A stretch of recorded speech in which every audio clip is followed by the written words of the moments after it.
Hi there everybody, and welcome to this week's Art of Procurement, which is powered by SIG. And this week I'm joined on the show by Mark Raffan. I'm not going to give too much of Mark's background away because I asked him that question in the interview. Just a little sneak peek is that he leads a negotiations training business, both for buyers and for sales professionals. And he recently launched his own podcast called Negotiations Ninja, which I highly recommend that you check out.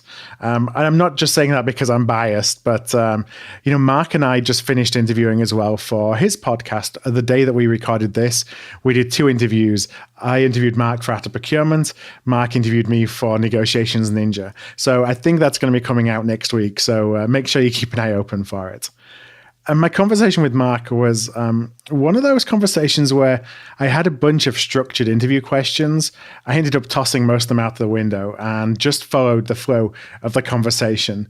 We talked about negotiation strengths and approaches, but I also wanted to understand how a salesperson is taught to negotiate so that we can spot those tactics and we can understand when they're being used as we sit on the opposite side of the table. And Mark goes into that in a little bit of detail, which is something that I just really enjoyed hearing from him about.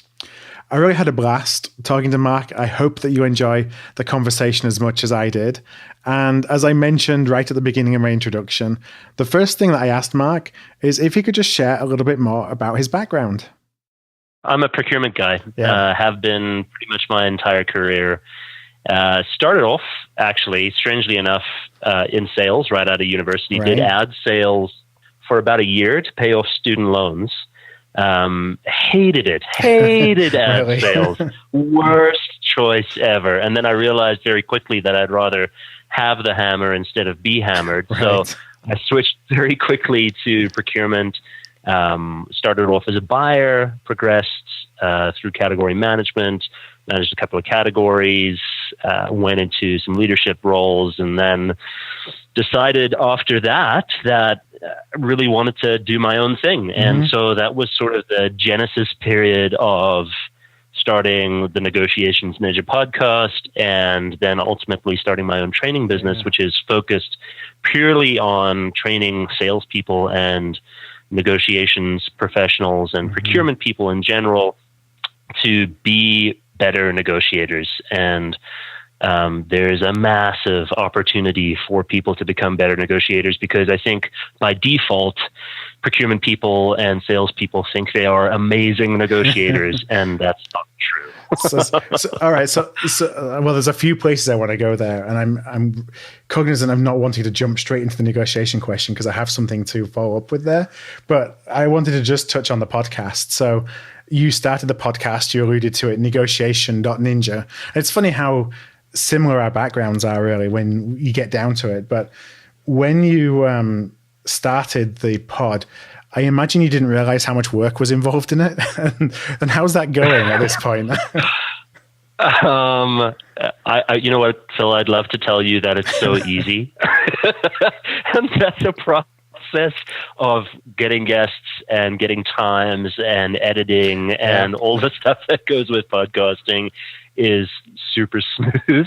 But the fact of the matter is, if I had known how much work it was going to be, I actually don't know whether or not I would have done it.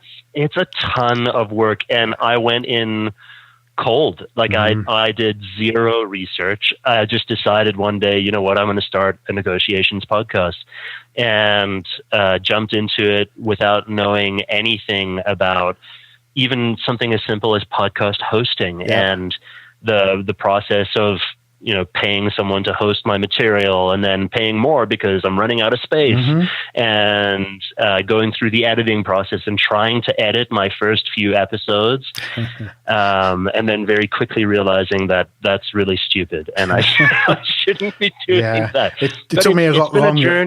It took me a lot longer to figure that out than it should have done. I just didn't want to let go.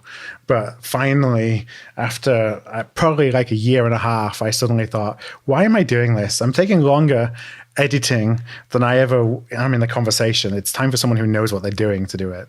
Exactly. You know what? The one thing, though, that I love about the podcast, and there are many things that I love it, but the best thing that I love about it is that I get to have the most incredible conversations with thought leaders in procurement, sales, negotiations, business in general, and I get to tap their knowledge base and say, and ask them questions they've never been asked before, and get them to share knowledge that they've never shared before, because a lot of people that I have on my show haven't ever been on a podcast or ever been on radio or a video or anything like that. And so for them, it's a unique new experience.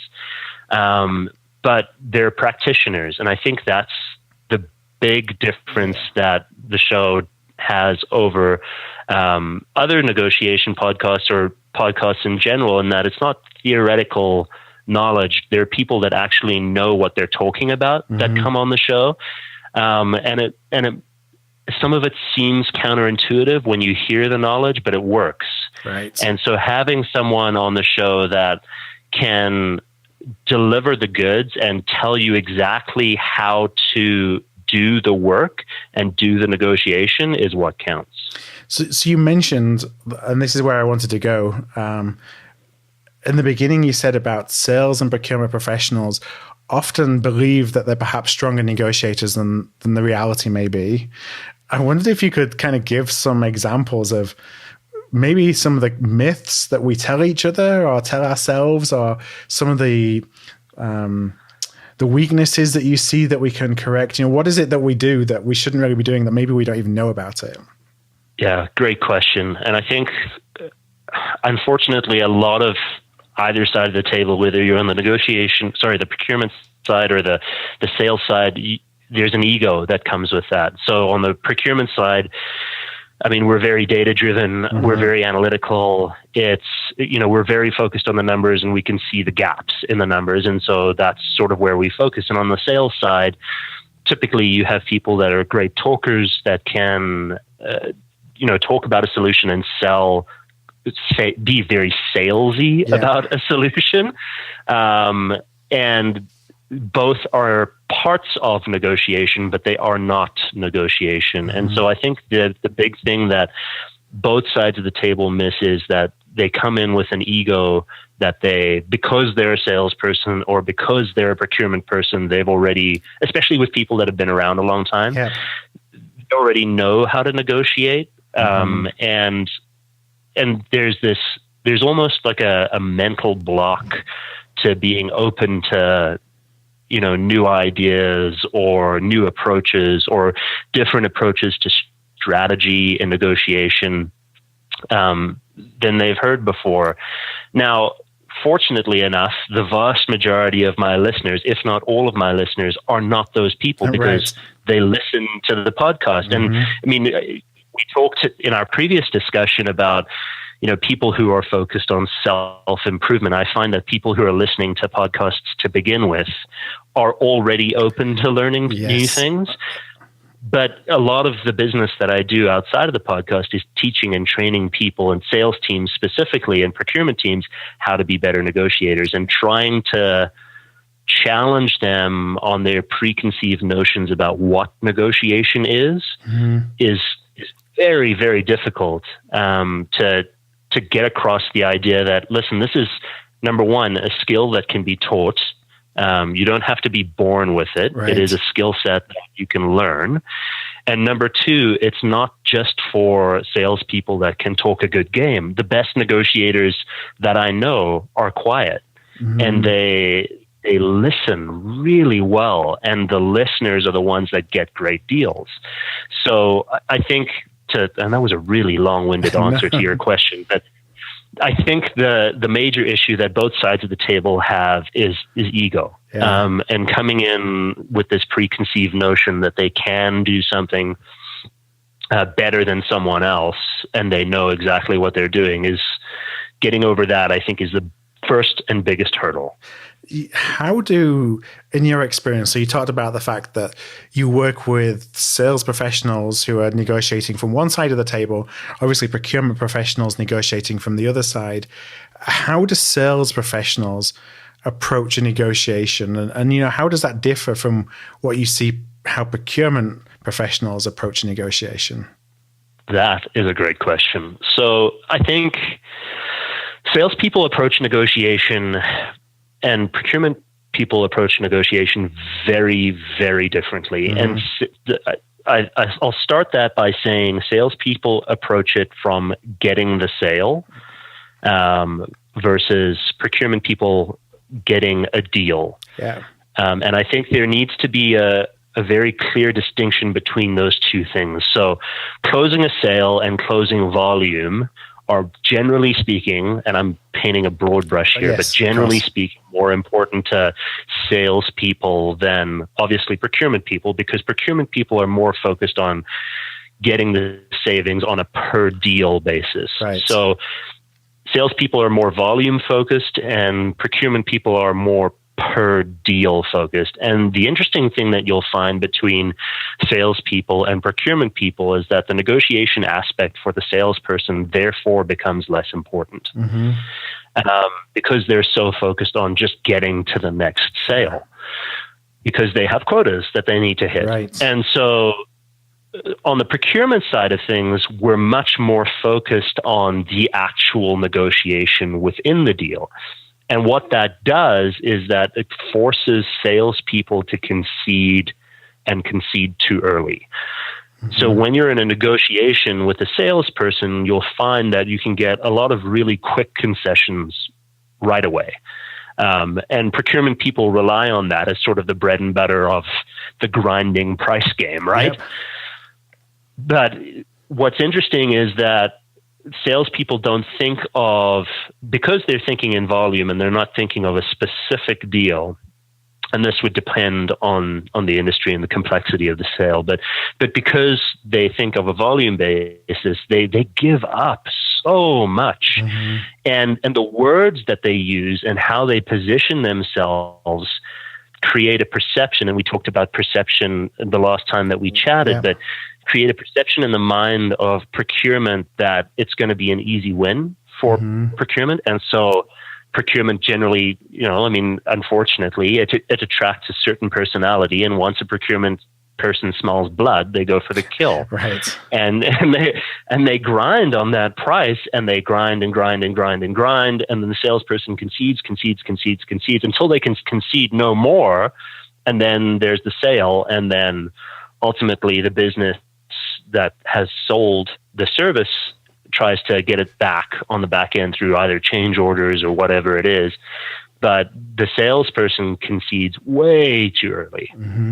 So with that in mind, then, when we're working with sales professionals who don't concede, who stand their ground, I don't want to say, should we take that at face value? Because I don't believe that we should take that at face value. But is there a point where actually they're kind of telling the truth? There isn't more to be had out of something, that maybe we're backing up the wrong tree and we should focus on other triggers of value creation as opposed to a price. Is the behavior that a salesperson would exhibit that we can take as that cue without it being, them saying it and us taking it for their word? Yeah, great question. And I think a lot of us fall into the price negotiation as the default. And when in fact we can have a negotiation that has a lot more triggers to create value, whether it be risk or whether it be contractual terms and conditions, or whether it be, and we talk about expanding the size of the pie, but most people don't even know how to do that. And so how do you expand the size of the pie, and what types of questions do you ask? So, part of the training that we give is, how are you asking your questions? Whether you're on the procurement side or the sales side, there's a concept called the question funnel. Okay. We talk about open-ended questions, probing questions, and then closed questions. Now, either side of the table can use this, but the best salespeople use it really, really well. And we talk about open-ended questions as, what are some of the challenges that your organization is facing related to the specific issue that you're having, right? Doesn't matter what it is, whether or not you've got a production issue or service issue, doesn't matter. Once you can get a procurement person or the operations person or the technical person talking about their issues and their challenges, then you're starting to expand the size of the pie, right? The conversation moves from being, instead of just a solution that we're providing now, perhaps we can actually help you solve your process issues, or perhaps we can help you solve some internal issues related to even workforce management, where we can create an easier way to do something and therefore free up a full FTE or full-time employee that you can use elsewhere. But those conversations are rarely had because the salesperson is so focused on selling the product rather than understanding the problem. And if the salesperson can understand the problem, the negotiation becomes significantly more valuable, because now you're not just viewed as a salesperson selling something, you're viewed as a solution provider and someone who's a trusted advisor to your customer, right? And so once you start entering the trusted advisor role, you're creating a perception in the mind of whoever is buying something from you that you are there to help, that you are a consultant, that you become ultimately their trusted advisor. And when you can start to do that, then you deliver a whole new way of value.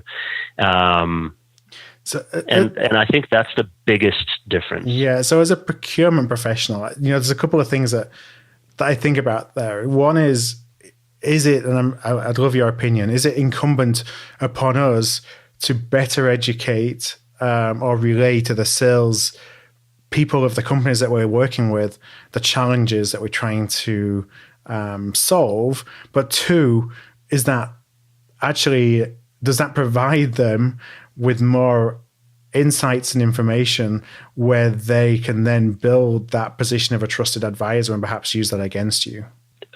Yeah, tough question. Yes and no. So I think it's incumbent upon the procurement person.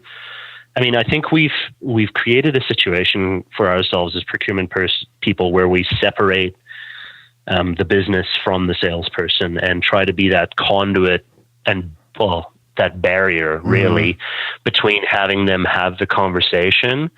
And yes, certainly if you're providing too much information, that can definitely be a risk. I mean, obviously you don't want to release too much information too soon, but there's also a point where it becomes ridiculous. Like, I mean, you cannot keep having the same conversation over and over again and expect different results. At a certain point, you've got to be open and you've got to be more transparent with the salesperson to get the answers that you want and that you need.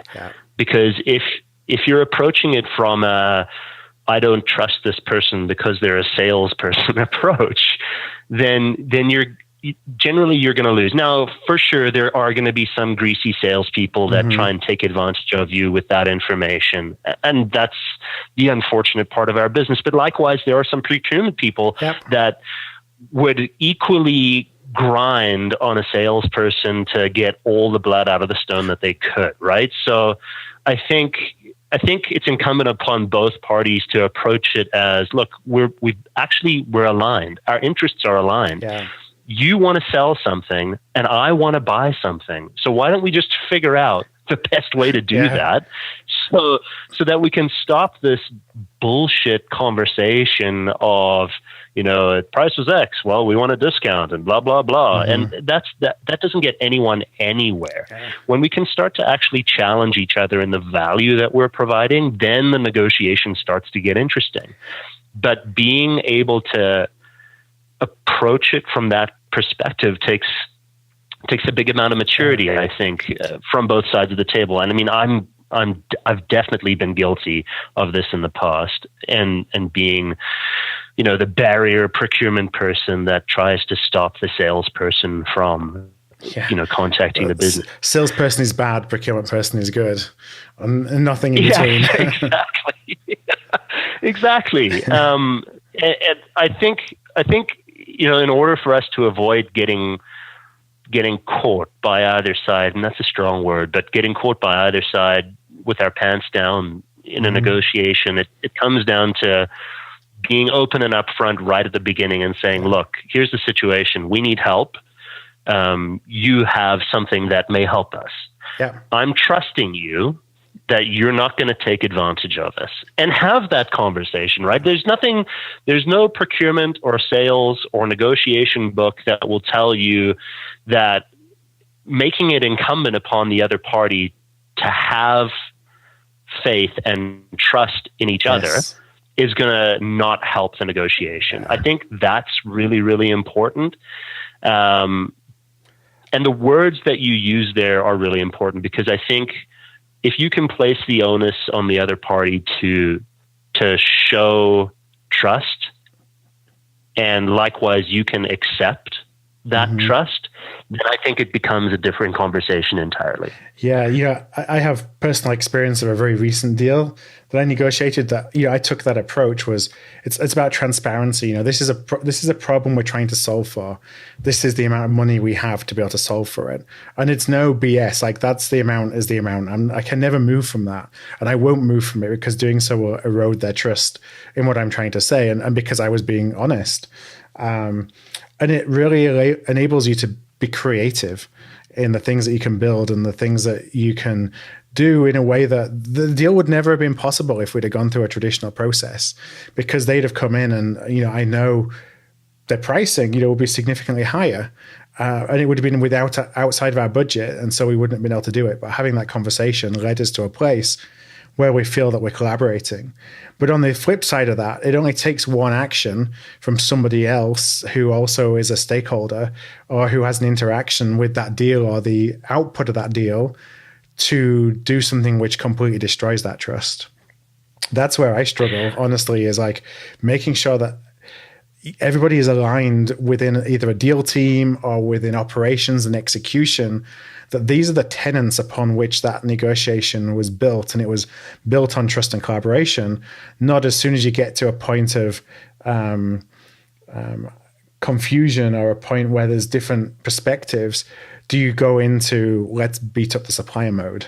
Yeah, I agree. And you know what, I think I'll throw out a word of caution as well. I think we need to, as much as we need to trust each other, we also need to be careful about how much we trust each other. Right. I know we need to show transparency and everything like that, but what I don't want the messaging to be is, look, give everything away right away. Yeah. I think what's important for people to realize is ultimately you're dealing with a person on the other side of the table. They've got objectives and goals, and you've got objectives and goals. Mm-hmm. And your goal is to try and see how aligned that you can get those objectives and goals. Now, does that mean that you need to provide them your budget? Maybe, not necessarily though. Yeah. So I think it totally depends on the situation. And this is the worst kind of training that I could probably give anyone, because it really, negotiation is situational. And while we may run the same process, the same negotiation process, the words that you use, how you use those words, when you use those words, the inflection that you use, the tone, the body language that you give, all of that is situational and based on the deal. Yeah. So it's really important for people to recognize that you cannot apply a one size fits all approach to negotiation. Yeah, you can run the same process in terms of strategy for negotiation, but when it comes to the application of that strategy, it's a fluid, dynamic system, and it needs to be viewed as such. And I think a lot of people fall into the trap of thinking that, I can say the same words and use the same approach. And procurement people are bad for this, right? Where they take a really hard line approach with every single deal and they get results, sure. But do they get all the results? Do they get the best results? We talk about quantifying the results in terms of the amount of savings that you've experienced as a procurement person. But do you know if you actually got a good deal? Mm-hmm. Right. So often we don't actually think about whether or not we got a good deal. We got savings, but who cares about savings? Yeah, we think we do based on our own baseline as opposed to the reality. Exactly. Yeah. And the point you made about it being situational is so important. Like the example that I gave, there's a lot of work that goes on before you get to the point of having the confidence to be open and transparent. So it's not like you go in with every negotiation and say, okay, here's all my cards on the table. There's an awful lot of backwards and forwards and perhaps some, measure of experiencing situations like that before where you feel that this may be the best approach for this specific negotiation. That's right. I mean, it can't be understated enough that you need to, and this is really difficult for some people to understand, but look, because negotiation is a skill and that skill can be learned, it also means that that skill needs to be practiced. Mm-hmm. And part of practicing anything is applying the tactics and the techniques and the strategies differently to each negotiation, based on the negotiation style. Yeah. So I think you hit it right on the head where you say, it totally depends on the situation. So there's a couple of things I want to dive into a little bit, and that's, the pillars of a successful negotiation. And it helps give something that's actionable for listeners to take away today and kind of reflect on what they do, but also how they go about the negotiation, like the preparation and the execution of the negotiation. And the two things that I really think about, and I'll focus on the first to start with, is really mindset. I feel that mindset is so important. And so have you, in your experience, seen that there's a specific mindset or thought processes that are really attached consistently to those that you consider to be great negotiators? Yes, there is a very specific mindset that great negotiators have, regardless of what side of the table that they sit on. And that's a belief that they can get a good deal. Mm-hmm. Negotiation is... I know it sounds cheesy, but negotiation is really about being positive, because negotiation it essentially comes down to a lot of conflict management at times. Yep. And you're going to run into situations where there's conflict and where you think you're at a stalemate position and you can't move past it. And mindset at that point in time, specifically at that point in time, makes a huge difference in how you show up and how you deliver on certain negotiations. Believing you can actually get a deal and believing that a deal is possible is a very big part of negotiation psychology. And a lot of people go into negotiations and they get to a point where they think they're defeated, or they've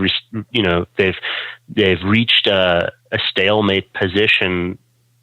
But very often what they're not doing is thinking about getting the deal done. Yep. They believe they've been defeated, but they haven't actually been defeated. And so having enough critical thought to take a step back and maybe even bring in another party to have a look at it, because you've been in it for whatever it is, whether it's 3, 6, 9 months, a year, and you get to a point where you think the deal's done, may not necessarily be the case. So believing you can get a deal done is big. And then also having the humility to know that you think you've looked at all the angles, and having the humility to get someone in to have another look at it is a big deal. So don't let your pride get in the way of it. Yeah. So that actually really interestingly, and it wasn't planned or prepped, I promise. But it feeds into the second part of the question I had, which was around preparation and how important. Well, there's a couple of things that I want to ask about that. How important is preparation to the mindset of feeling you're going to get a positive deal? And how much of is it people just being that kind of person where they're confident individuals and they think they'll wing it and they'll still get a good deal? What role does prep play in that? Excellent question. So a lot of people think that negotiation is sort of like a gunslinger's paradise, right? Where you can go in and shoot and ask questions later. Right. And yeah, I mean, maybe you'll hit a couple of negotiations where you'll win on that, but the vast majority of the time you're going to lose, and you're going to lose big because you haven't prepped. A strategy, there are two parts to negotiation. The first part is strategy. The second part is tactics, like the application of the strategy. So strategy should be where you spend the vast majority of your time in a negotiation, not the actual act of negotiating with someone, but prepping for the negotiation. And that comes down to the research and development that you've done. That comes down to knowing what questions you're going to ask, how you're going to ask those questions, when you're going to ask those questions. And then once you've developed a strategy, role-playing it. So many people don't actually role play a negotiation before they even go in to the negotiation. And so they're met with questions where they're like, oh, I didn't think of that question. Now I'm stumped. And even when you role play it, there's a concept in the military called red teaming, where you get someone essentially to come poke holes in your strategy. Getting someone to a group of people to red team your negotiation strategy is essential, especially when it comes to big complex deals, because you're never going to know what the other side is going to ask unless you role play it, unless you play it out. So strategy takes up and should take up the vast majority of the time that you spend in a negotiation. And how about how important is data? Information, being informed so that you're comfortable in your asks, as opposed to trying to use either the illusion that or power dynamics in a negotiation. If you can access data, how critical is that? Data is critical for different people, and I know that sounds kind of like a roundabout answer, but there are certain people that feel a lot more comfortable with more data than others. Now, there's a certain amount of data that will make the deal better, obviously. The more data you have certainly is directly correlated to how much of a better deal you're going to get. Yeah. But it's not necessarily the cause of how good you're going to be in a negotiation. So the unfortunate thing is you're never going to have complete data whenever you go into a negotiation. And that's tough for a lot of people to hear, but rarely do you go into a negotiation where you have a complete data set that you can use as a logical negotiation approach. And there's two major types of negotiation, and they're definitely not the antithesis of each other. They can be used interchangeably. You can use logic, your logic argument, in a negotiation, or you can use emotion. Now, I know I'm oversimplifying, but for the sake of the listeners, those are the two main areas where you're going to be negotiating within. The best negotiators are able to use both. But if you're strong on and this is why I said it's totally dependent on the person and their comfort level. If you're more of the logic style person, having more data is certainly going to help your comfort level and develop your confidence. And if you're able to use emotion a lot better, then having less data isn't necessarily going to hurt you. Now, having more is probably going to help you, obviously, but having a little bit less is not necessarily going to hurt you. So it really depends on your comfort level. Now, obviously, if you don't go in with any data, right, you're kind of vulnerable. Then you're setting yourself up to fail. Yeah.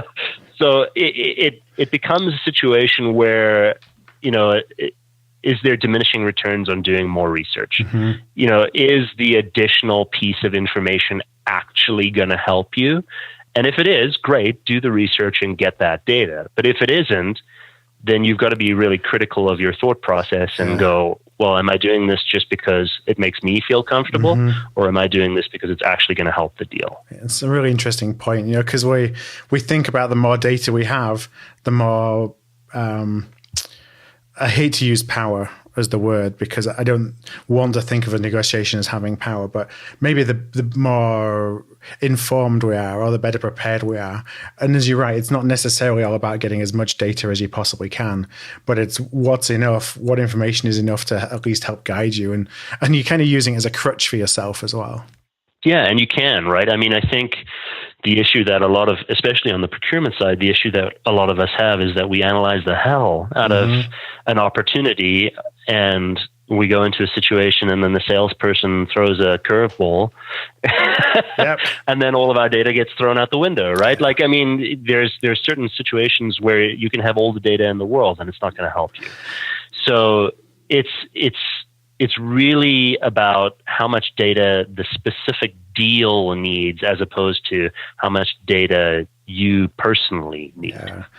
I want to switch a little bit and talk about ethics. And the reason I bring this up in ethics in negotiations is, again, earlier in my career, and maybe it was because of the industry that I was in, we were always, I don't want to say encouraged, but the approach that we took was always to obviously get as much as we could for as what we felt that we needed from a negotiation. We had the power by virtue of size to do that, where suppliers would often acquiesce to all of our demands. And so we'd ask for more and we'd ask for more. And they would never really say no because they were desperate for this business.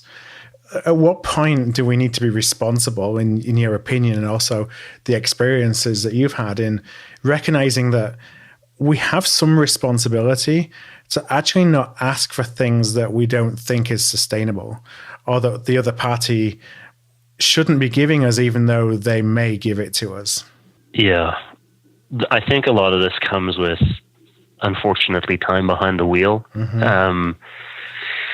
I think procurement people who have been around for a while could collectively say, look, we've made some serious errors in judgment in our past where, we may have even put a company out of business because of the requests that we've asked for. And eventually it becomes unsustainable, like you say, for the sales organization that's selling into a procurement organization. I think it's a responsibility, an ethical responsibility of procurement people to know when to stop pushing, because it's unfortunate that Anthony Iannarino, who's a guy that I read a lot about, he talks about procurement people behaving badly. Procurement people have behaved badly for a very long time, especially when it comes to big leverage plays, whether you're in the automotive industry or whether or not you're in the industrial sort of oil and gas industry, where size counts, right? It's the leverage that you have over a service organization or a parts organization selling into you is significantly greater, and you have the power to drive them into the ground. Yeah, because you're one of only 3 clients they could possibly sell to, potentially, or 5 clients. Exactly, and I think we need to be really careful about the relationships that get developed as a result of that kind of behavior, because it's going to drive 2 types of behavior on the back end of that negotiation. Number one, either they're going to try and get it back through change orders, and they will find a way to get it back, either by screwing you through time, or they're going to get it back through change orders, or they're going to try and renegotiate the contract later on when they get more leverage. And they're not going to be as nice as you would like them to be at that point in time. Right. Or number 2, you're going to run the company out of business. And I've been in situations where that happens, and that's not a great feeling, right?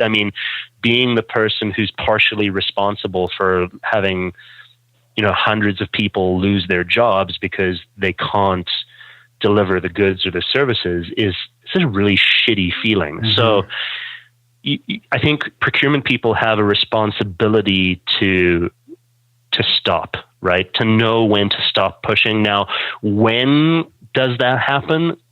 I think that, again, that comes from time behind the wheel. Yeah. There's got to be a point. Equally, I think there's got to be a point from the salesperson's perspective to say, okay, stop, enough. There is no more. There's no more to give. We cannot give you any more. That's enough. And so I think we need to be careful on the procurement side, but also the salespeople need to be careful overcommitting. To know where to stop. And being honest and open, kind of transparent about that. And if we can encourage that as procurement professionals, and it does sometimes, again, come down to trust. Are they saying that because they seeing this as a win-lose negotiation and they want to win, or are they saying that because it's genuine? They're really doing as much as they can. Yeah. And, there's a guy that I follow, and I forget his name, but one of the things that he says about negotiation is the best deal is the one that you can walk away from happy. And I think if you walk away, and a lot of this comes into strategy and preparation, which we were talking about earlier, right? So many salespeople go into a negotiation without knowing what their bottom line is, like their realistic bottom line, where things can still be healthy.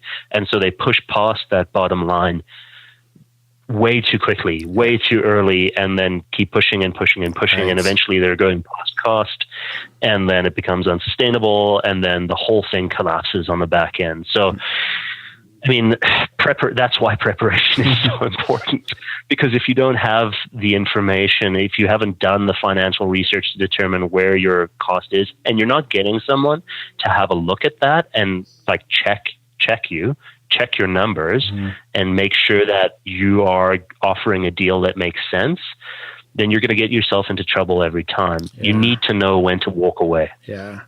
I think we talked a lot about, and examples that I gave about negotiations, and those where there's lots of trust present, and you're all trying to focus on a win-win outcome, and kind of, I don't want to say utopian, because that's the reality in a lot of negotiations, but it's where we want to get to. It's not necessarily the reality of every negotiation. So many negotiations are contentious, especially when you're trying to renegotiate a scope or pricing, with a supplier with whom you've already got a contract with.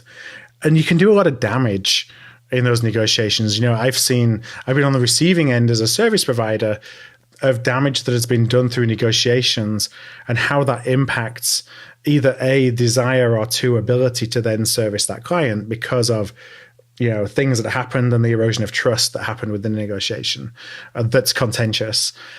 I'd love to hear kind of what guidance or advice you give to negotiators when they're in something that is either a complex negotiation or it's a contentious negotiation, how they can really manage that negotiation in a way that doesn't negatively impact ultimately the relationship when the negotiation is completed. Yeah, excellent question. So, I mean, the first piece of advice I would give is recognize that you're dealing with people, like we spoke about earlier. Yeah. And if you're renegotiating something, obviously you have a relationship already. Now, you can choose to strengthen that relationship, or you can choose to damage that relationship. And the words that you use and how you use those words can be very impactful to the business and the person that you're dealing with. We often think that words hold no weight or words have no power, but I would suggest it's very much the opposite. Yeah. Words are very, very powerful, and how you use your words can be very damaging. So if you're renegotiating something and you're telling the supplier that, look, you haven't lived up to the terms of the agreement, you're no good, the only reason that we're redoing this deal is to give you the opportunity to put your best foot forward. Those are not encouraging words to hear as a service provider, right? If you had to take the approach of, look, obviously there are a few things in here that need to be renegotiated because, you need to win out of this and we need to win out of this, because we believe in win-win. What do you think? And put the onus on the other person. What do you think are the areas that we need to improve in this agreement? Instead of directing and dictating change, which a lot of procurement people do, start asking more questions. Yeah. Start asking more questions of the salesperson to say, okay, if you were going to improve this relationship, if you were going to improve this business, how would you do it? And once you can start asking questions and listening more, then you can start to discover where the opportunities actually lie. Yeah. Procurement people drive and direct and dictate so much that we get caught up in our own power ego, right? We know we can get a better price, and so that's what we drive for. And so we lose the big picture of, can we develop a mutually successful relationship?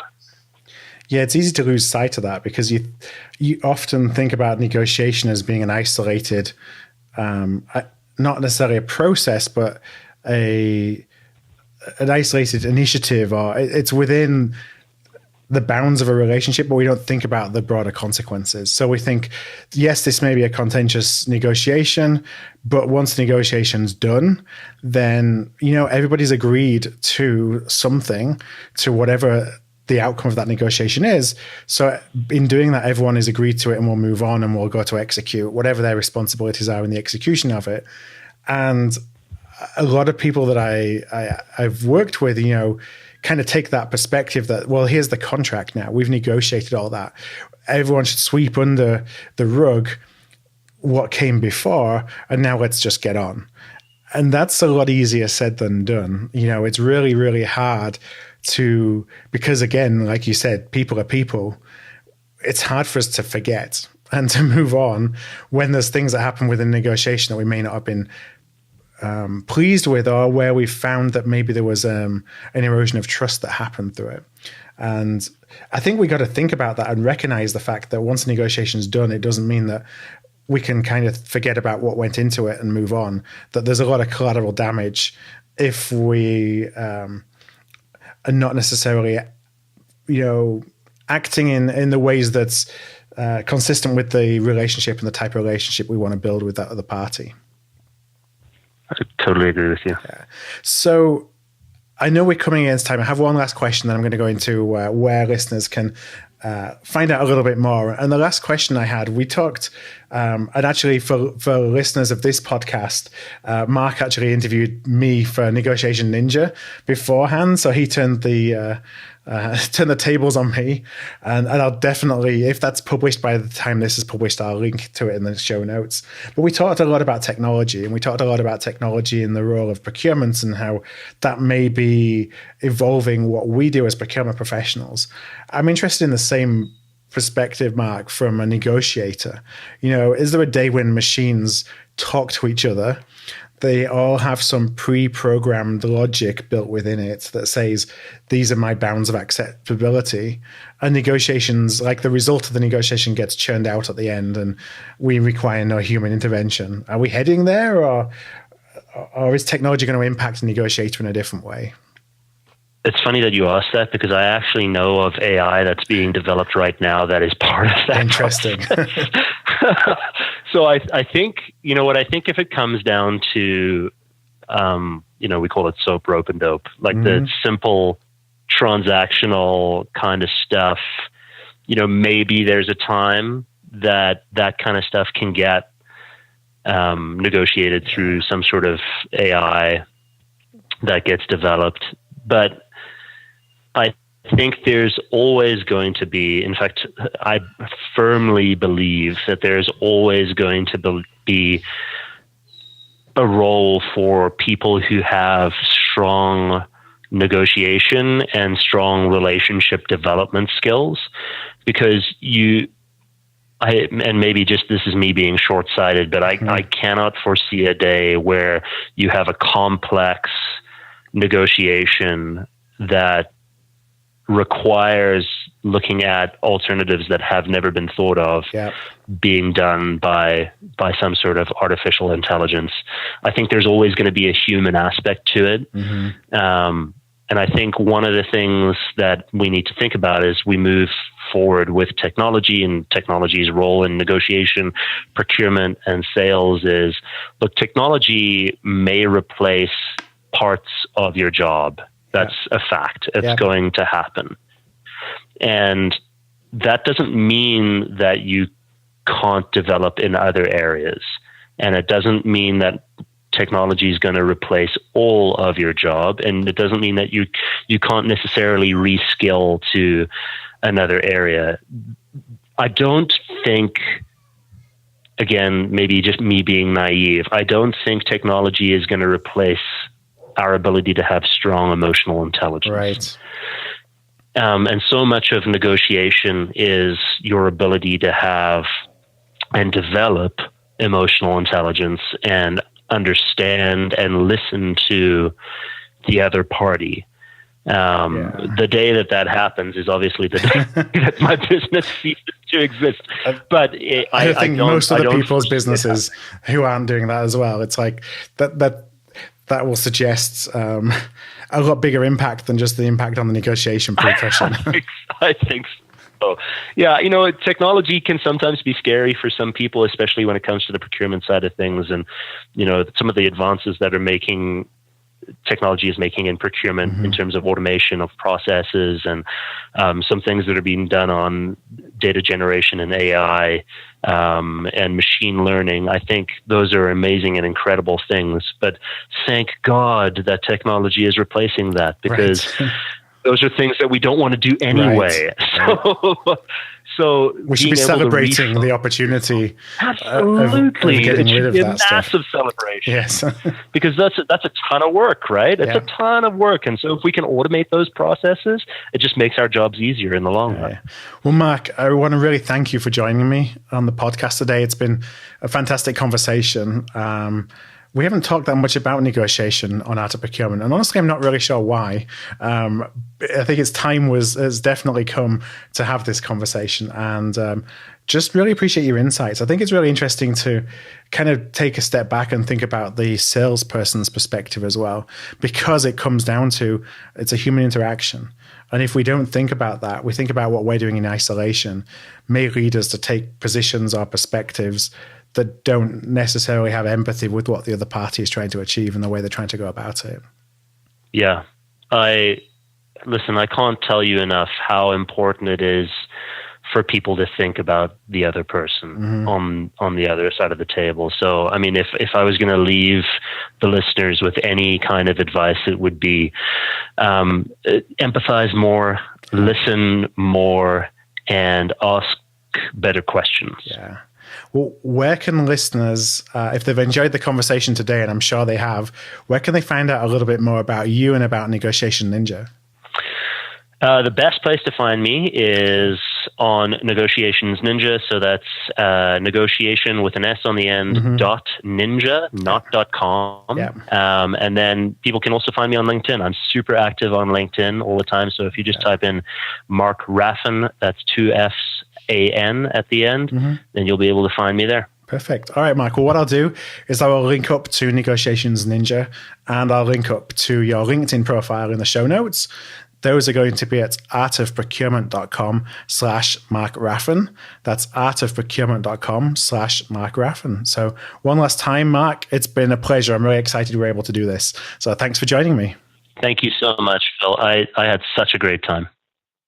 Thank you for listening to another episode of The Art of Procurement. To find an archive of all past episodes, you can go to artofprocurement.com/episodes. And to ensure you never miss another show, go to artofprocurement.com/subscribe.